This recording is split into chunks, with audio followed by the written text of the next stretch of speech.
Hello, good morning students. आज मैं आपको हमारा व्याकरण का एक टॉपिक है जिसका नाम है समास।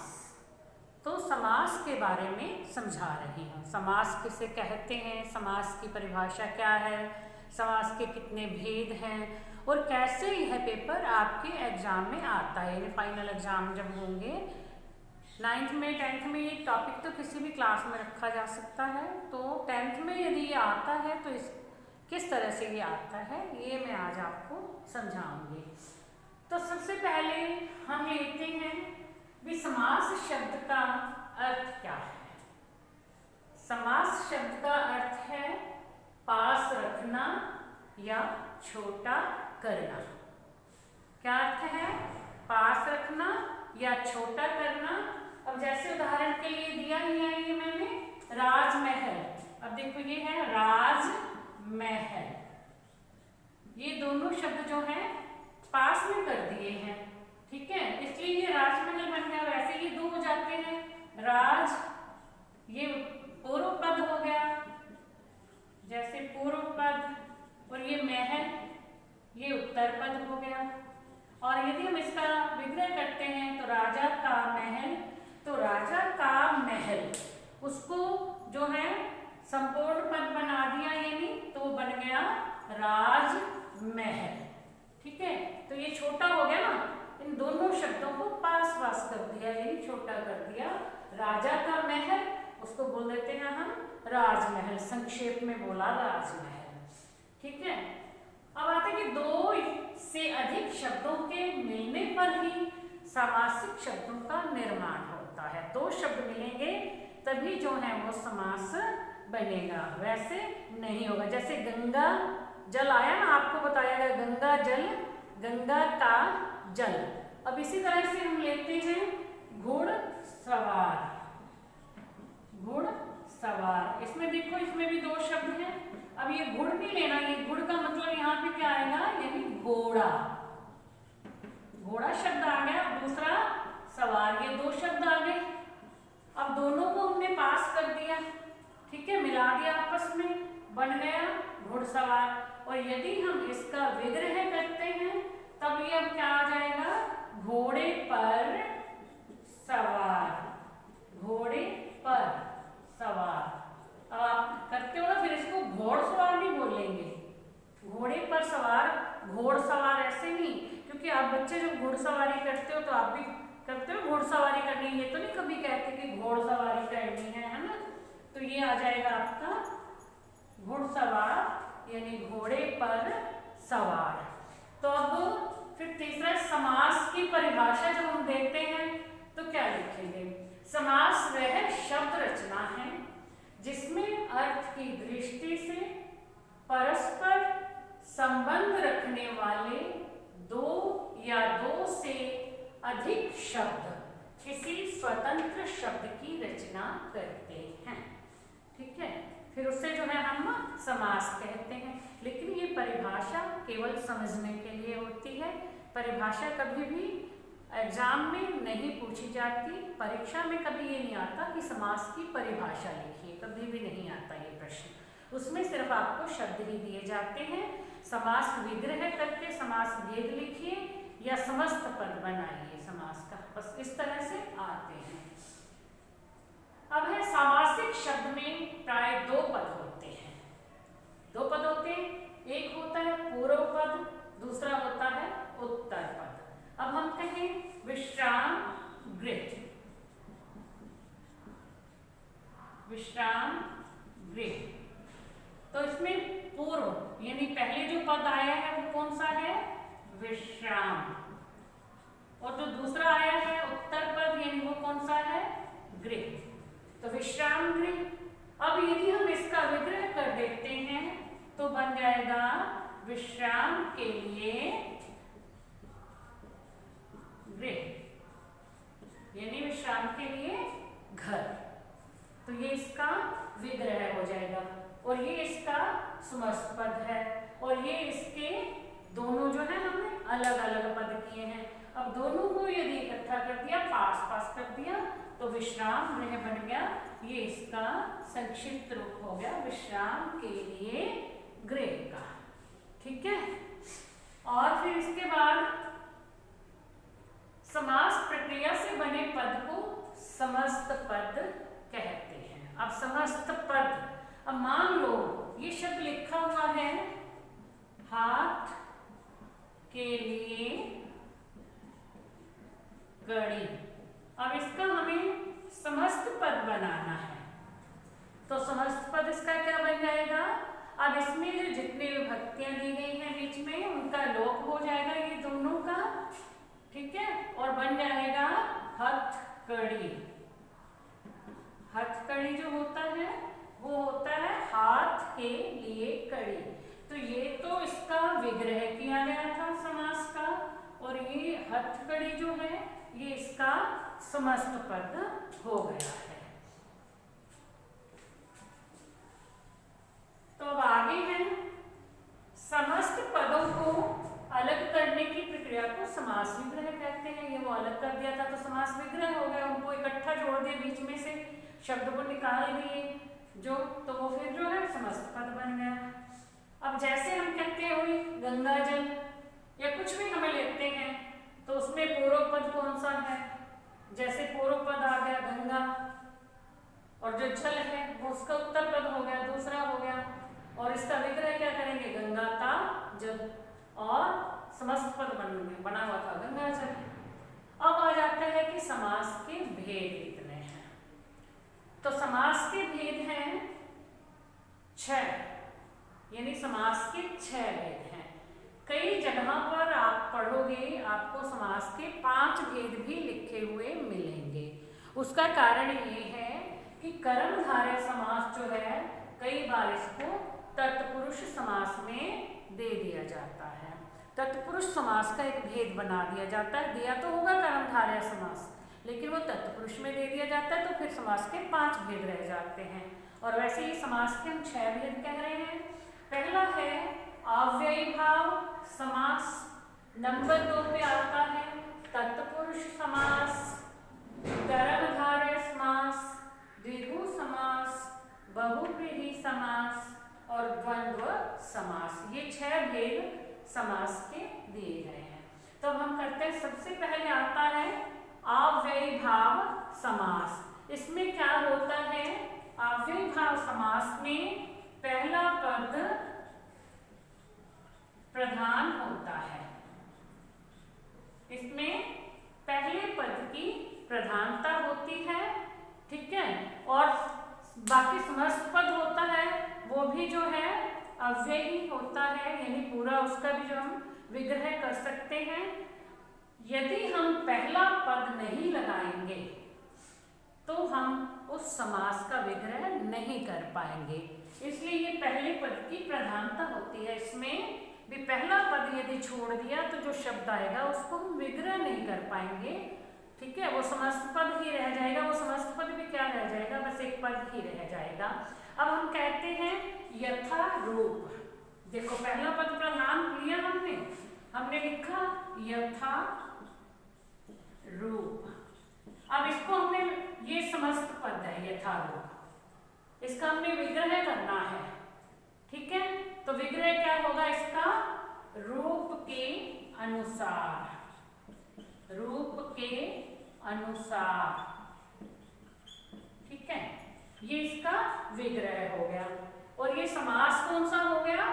अव्ययी भाव समास। अब जब मान लो पेपर में आता है, आपको लिखा हुआ शब्द क्या आना है?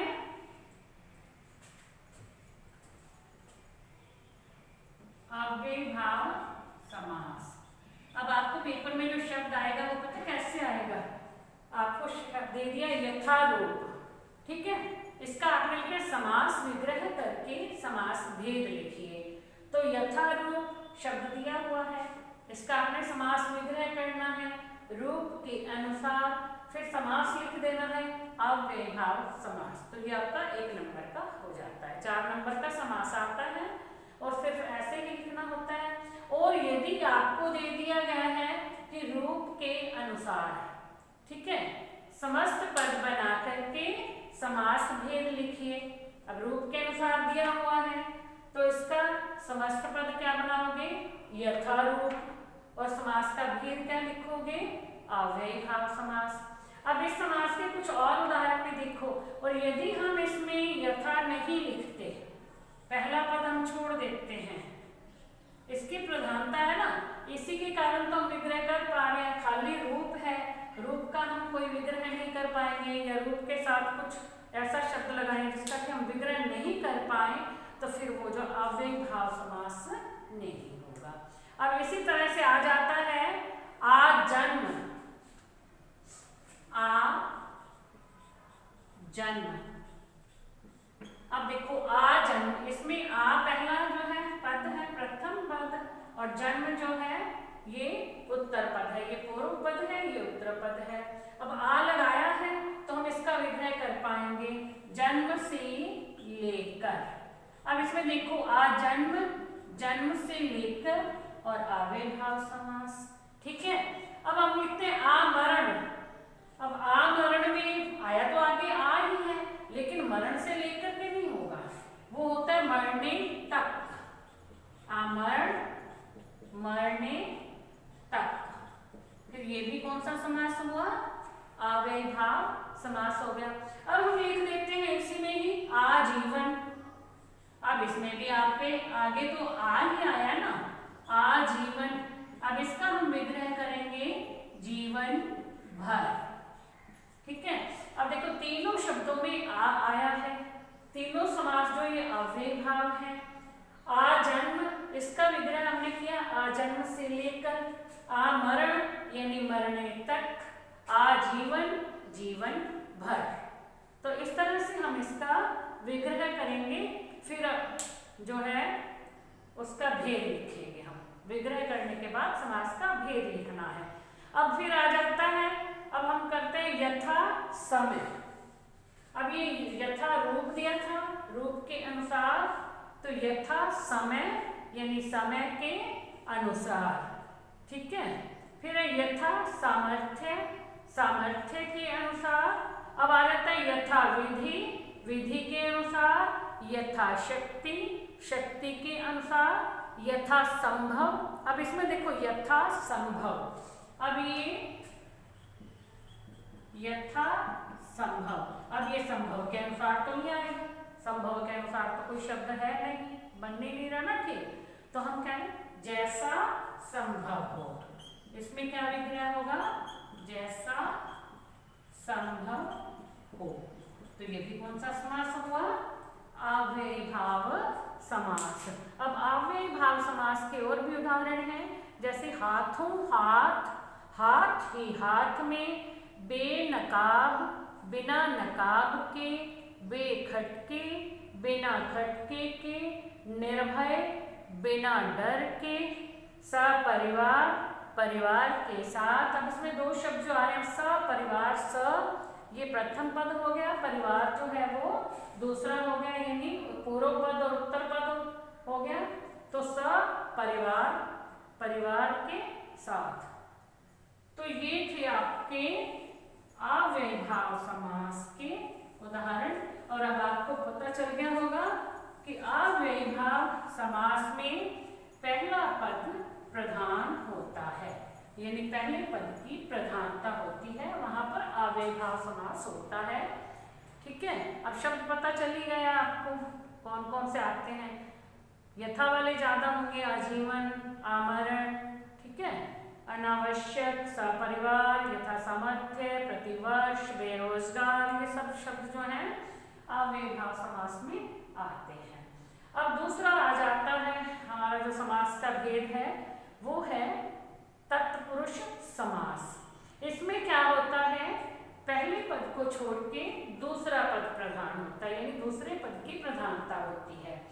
अव्ययीभाव समास में पहला पद प्रधान होता है और तत्पुरुष समास में दूसरा पद प्रधान होता है, यानी हम फिर वो दूसरा पद होगा तो हम उसका विग्रह कर पाएंगे। अब मैं आपको बता दूं कि अव्ययीभाव समास के भी आगे जो है 6 भेद दिए गए हैं। अब इसमें 6 भेद हैं, वैसे 7वां भेद भी कई बार वो कर्मधारय तत्पुरुष कहते हैं, किसी किसी पुस्तक में ऐसा भी दिया होगा, लेकिन आप जो है इस तरीके से कर लो तो आपके लिए ज़्यादा सही होगा। क्या दिए हैं? तत्पुरुष समास के 6 भेद हैं। तत्पुरुष समास 6 भेद। अब 6 भेद वो कौन से हैं? बच्चों आपने कारक पढ़ा होगा, हिंदी में कारक, कारक के भेद और उसके चिन्ह। ये देखो ये कारक है, इसका कारक का भेद क्या है और कारक के चिन्ह क्या हुए हैं, चिन्ह क्या दिए हुए हैं। अब जो भेद है, भेद के अनुसार उसके चिन्ह है। तो तत्पुरुष समास में जब हम विग्रह करेंगे तो उन्हीं चिन्हों का लोप होगा, उसमें वो नहीं होंगे। विग्रह करेंगे तो हमें वही चिन्ह लगाने होंगे। अब आपको कारक पता, पहला कारक है कर्ता ने, ये चिन्ह आ गया इसका। कर्ता कारक का चिन्ह क्या है? ने। कर्म को करण से, कर्ता ने कर्म को करण से, संप्रदान के लिए अपादान से दूरी, इसमें भी से है लेकिन ये दूरी दिखाने के लिए अलग होने पर जो से आता है उसके लिए, जैसे हम कहें पेड़ से पत्ता गिरा, तो पत्ता पेड़ से गिर के नीचे जमीन पर गिर गया, उससे पेड़ से अलग हो गया, उसके लिए से है। संबंध का के की अधिकरण, अधिकरण में पे पर संबोधन हे अरे रे। ठीक है, तो कारक के 8 भेद बताए गए हैं। ठीक है, लेकिन आप देखोगे कि तत्पुरुष समास में 6 भेद हैं। ठीक है, तो कर्ता ने कर्म को करण से, संप्रदान के लिए पदान से दूरी आदि, संबंध का के की अधिकरण में पे संबोधन हे अरे रे। अब इसमें जो 6 भेद दिए गए हैं उसमें हम क्या करेंगे? एक तो पहला भेद कर्ता ने, ये नहीं है, कोई भी समास का भेद नहीं है। एक लास्ट संबोधन हे अरे रे, ये जो है समास का भेद नहीं है। तो अब जो है ये तत्पुरुष समास के ये भेद हो गए हैं। 6 भेद तो ये रहे। इसमें 7वां भेद एक और आता है जिसको हम बोलते हैं नन तत्पुरुष समास। नन तत्पुरुष। तो आपको याद करने हैं तत्पुरुष समास के 7 भेद। ठीक है, 6 भेद तो ये उसमें दिए हैं और एक जो है नन तत्पुरुष है। तो अब हमने कर्म तत्पुरुष आ गया है ना ये। अब हम इसका कोई एक शब्द होता है, हम शब्द लिखते हैं कर्म तत्पुरुष समास। अब इसका हम कर्म तत्पुरुष का हमने ले लिया विद्या प्राप्त। ठीक है, शब्द क्या आया? विद्या प्राप्त। अब हमने इसका विग्रह करना है, ये तो समस्त पद होगा, इसका हमने विग्रह करना है। अब इसमें देखो विद्या के लिए प्राप्त, विद्या से प्राप्त, विद्या के का प्राप्त, विद्या के प्राप्त, विद्या में प्राप्त, ऐसा कोई नहीं आएगा। ठीक है, तो विद्या प्राप्त, विद्या को प्राप्त, इसमें हमने ये कर दिया, को विग्रह करके बीच में लगा दिया, विद्या को प्राप्त। समास कौन सा हो गया? कर्म तत्पुरुष समास। अब इसी तरह से यश प्राप्त, यश को प्राप्त, कर्म तत्पुरुष समास। लेकिन एक बात और ध्यान रखने वाली है बच्चों, जब हम विग्रह तो इस तरह से कर रहे हैं, लेकिन हमने कर्म तत्पुरुष समास में जब लिखेंगे तो चाहे हम कर्म नहीं लिखेंगे, लेकिन विग्रह सही होना चाहिए। समास हमें केवल लिखना है तत्पुरुष समास, ओनली तत्पुरुष समास सब में। ठीक है, विग्रह तो हमें वही करना है, सही करेंगे तभी होगा। अब ज्ञान प्राप्त, ज्ञान को प्राप्त, ग्रामगत, ग्राम को गत, अब ग्राम गत, ग्राम गत, ग्राम को गत। अब गत मैंने होता क्या है, गत मैंने है गया हुआ, तो आपको विग्रह करते हुए ये भी लिख सकते हो, ग्राम को गया हुआ। समास कौन सा आएगा, तत्पुरुष समास। अब इसी का दूसरा भाग आता है, पहला आपने कहा कर्म तत्पुरुष वाला, अब दूसरा आ जाता है करण तत्पुरुष समास। अब हम कहते हैं करण, करण का जो है चिन्ह क्या है, उसका चिन्ह के था, तो के विभक्ति का लोप था, उसमें विग्रह करते हुए हमने के लगाया था। अब इसमें जो है इसका चिन्ह है से, यानी इसमें से विभक्ति का लोप होगा, और जब हम शब्द का विग्रह करेंगे उसमें से विभक्ति लिखेंगे। अब हम लिखते हैं अकाल पीड़ित, अकाल पीड़ित। अब इसके दो शब्द हुए, पहला है अकाल, दूसरा है पीड़ित। इसका हमने विग्रह करना है, विग्रह है अकाल से पीड़ित। अब अकाल से पीड़ित, ठीक है, और ये समास कौन सा हो जाएगा, यानी करण तत्पुरुष। तो आपको क्या लिखना है, केवल तत्पुरुष समास। इसी तरह से और है, फिर आ जाते हैं रोग मुक्त। रोग मुक्त हमने लिखा रोग मुक्त, यानी रोग से मुक्त। इसमें एक बात का और ध्यान रखना है, कई बार से की जगह हमें द्वारा भी लगाना पड़ सकता है विग्रह करते हुए। वो आप देखोगे कि वाक्य जो है वो से नहीं बन रहा है, तो फिर वो जो है आपको उसमें अब द्वारा लगा के और वाक्य बहुत सही बन जाता है शब्द, तब आपको ऐसे, अब जैसे लिखा होगा शिक्षक दत्त, ठीक है, ये इसी का भेद आएगा, शिक्षक दत्त, ये रहा शिक्षक दत्त। अब इसमें जो आप विग्रह करोगे, अब दत्त में भी क्या होता है, दिया हुआ। अब शिक्षक से दिया हुआ, ये थोड़ा सा गलत लग रहा है, सुनने में ही लग रहा है, अब हिंदी कितने तो अपने को जानकारी होगी। तो शिक्षक द्वारा दिया हुआ, शिक्षक जो ज्ञान देता है उसके द्वारा जो ज्ञान दिया जाता है, तो शिक्षक दत्त, शिक्षक द्वारा दिया हुआ, ठीक है। फिर है विरहा कुल, विरहा से आकुल, बाढ़ पीड़ित, बाढ़ से पीड़ित, ईश्वर प्रदत्त। अब देखो ये शब्द फिर आ गया, ईश्वर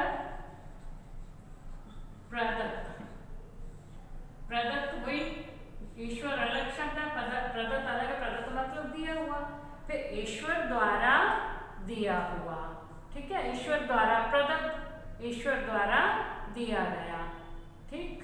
फिर है काम आतुर, यानी काम से आतुर। तो ये हो गए आपके करण तत्पुरुष के, यानी समास मैंने विग्रह करके शब्द जो थे उनका विग्रह और वो बता दिया कि इसमें से विभक्ति का लोप होता है, लेकिन आपको समास कौन सा लिखना है, तत्पुरुष समास। अब तीसरा इसमें आ जाता है संप्रदान तत्पुरुष समास, यानी संप्रदान का जो चिन्ह है वो क्या है, के लिए। अब इसका यदि ऐसे शब्द आएंगे हम इसका विग्रह करेंगे, उसमें हमने के लिए शब्द का प्रयोग करना है। अब हम कहते हैं स्नान घर, स्नान घर, तो आप क्या करोगे, स्नान के लिए घर, स्नान के लिए घर, ठीक है, तो स्नान घर हो जाएगा, स्नान के लिए घर। अब मैंने आपको बताया था हथकड़ी, तो इसमें हथकड़ी, हाथ के लिए कड़ी। अब हथकड़ी को कुछ बच्चे जो है ना ये बोल देते हैं कि हाथ की कड़ी, हाथ की कड़ी, फिर वो पूछते हैं, जब उनसे कहा जाए कहेंगे नहीं मैडम हाथ की कड़ी ठीक है, क्योंकि वो हाथ की तो होती है।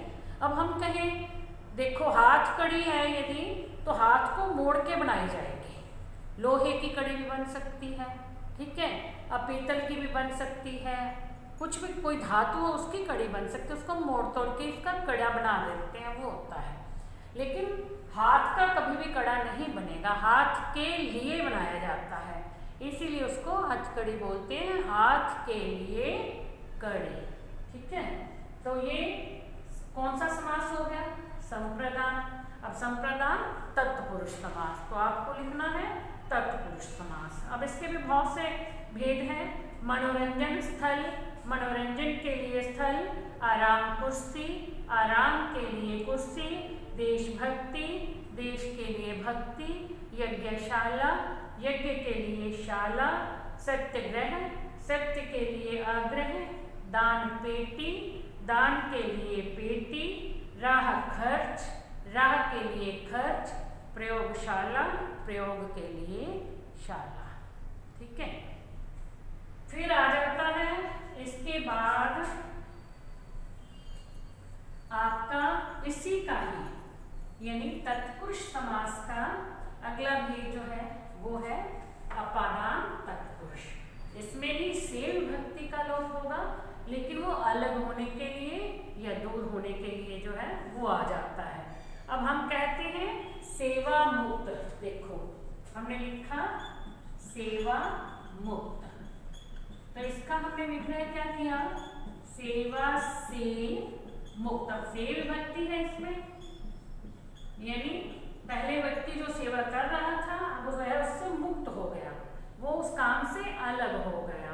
अब कोई रिटायर होता है तो कह देते हैं सेवा मुक्त हो गया, तो उसको सेवा मुक्त कर दिया जाता है, यानी रिटायर कर दिया जाता है, उस काम को करने से रोक दिया जाता है, बस वो तो वो काम को छोड़ दिया जाता है उस काम को, तो वो होता है सेवा से मुक्त, यानी कि वो उससे अलग हो गया। अब धनहीन, धनहीन यानी धन से हीन, पहले तो उसके पास धन था लेकिन अब उसके पास धन नहीं रहा, धन उसके पास से चला गया, दूर हो गया, अलग हो गया। इसी तरह से दायित्व मुक्त यानी दायित्व से मुक्त हो गया। फिर आ जाता है घर, घर निकाला यानी उसको घर से निकाल दिया गया, देश निकाला दे देते हैं, देश से निकाला यानी उसे देश निकाला दे दिया गया। तो ये आपका था अपादान तत्पुरुष, जो आप लिखोगे तत्पुरुष समास। अब आ जाता है संबंध तत्पुरुष, यानी इसमें का, के, की विभक्ति का लोप होता है। जब भी हम वो तो शब्द हमें पता चलेगा कि कहाँ पे हम का लगा के विग्रह करेंगे, कहाँ पे के लगा के विग्रह करेंगे, कहाँ पे की लगा के विग्रह करेंगे। अब हम लिखते हैं भारत रत्न, ठीक है, भारत यानी भारत रत्न, भारत का रत्न, ये तो का से आ गया, भारत रत्न, भारत का रत्न, ये का हो गया ना, भारत का रत्न। अब आ जाता है विषय सूची, विषय सूची। अब इसमें हम क्या करेंगे? विषय का सूची, विषय के सूची, विषय को सूची नहीं बनना ना, विषय की सूची, विषय की सूची। नाम देना है समास का, तो दोनों में क्या देंगे हम? तत्पुरुष समास। तो अब आ जाता है प्रजापति, प्रजा का प्रति, पति, देव मूर्ति, देव की मूर्ति, घुड़ दौड़, घोड़ों की दौड़। तो इस तरह से आपको जो है शब्द में का, के, की जो भी शब्द लगता है उस लगा के विग्रह करना है, और समास का नाम यानी संबंध तत्पुरुष आपको लिखना है तत्पुरुष समास। अब अगला आ जाता है अधिकरण तत्पुरुष। इसमें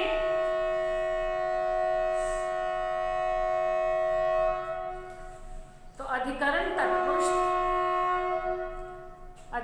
तत्पुरुष समास में पे, पर विभक्ति का लोप होता है।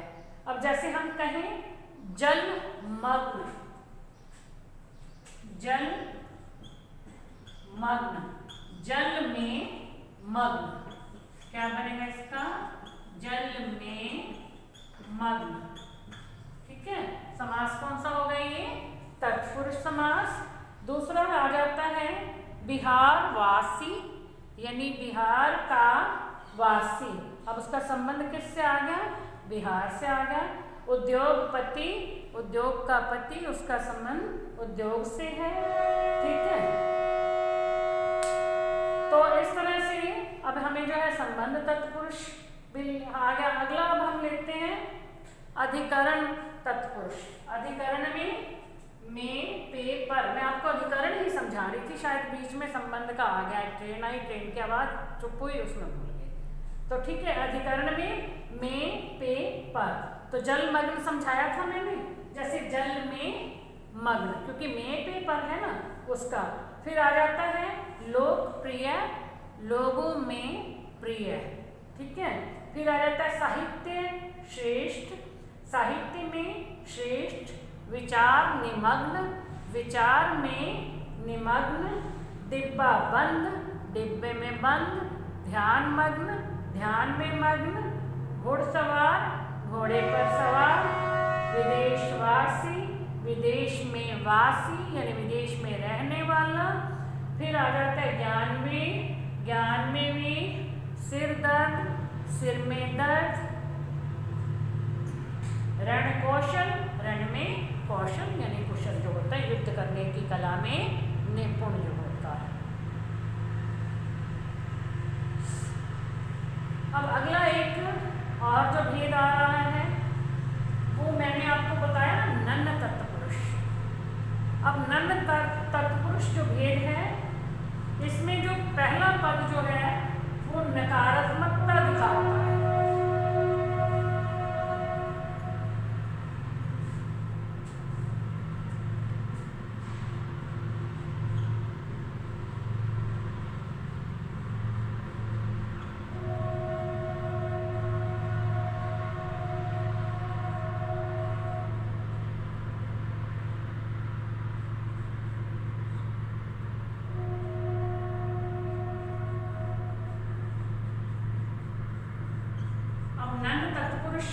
में पहला पद नकारात्मकता दिखाता है, यानी जो पहला हम पद लगाएंगे वो नहीं का अर्थ बताएगा।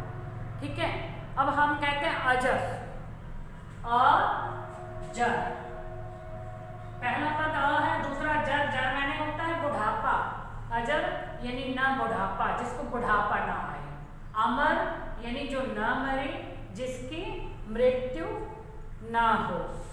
ठीक है, अब ये नन्न तत्पुरुष के भेद जो है ये आ से ही शुरू होते हैं।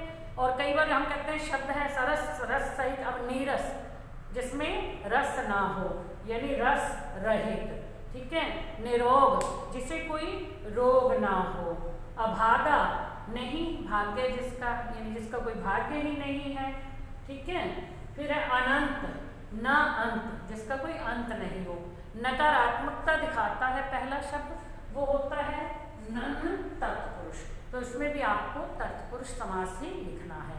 तो बच्चों, आज के इस वीडियो में मैं आपको समास के केवल दो भेद, यानी अव्ययभाव और तत्पुरुष समास, इसके बारे में ही मैंने समझाया है। बाकी के जो चार भेद हैं इसके बारे में मैं आपको नेक्स्ट वीडियो में समझाऊंगी। Thank you.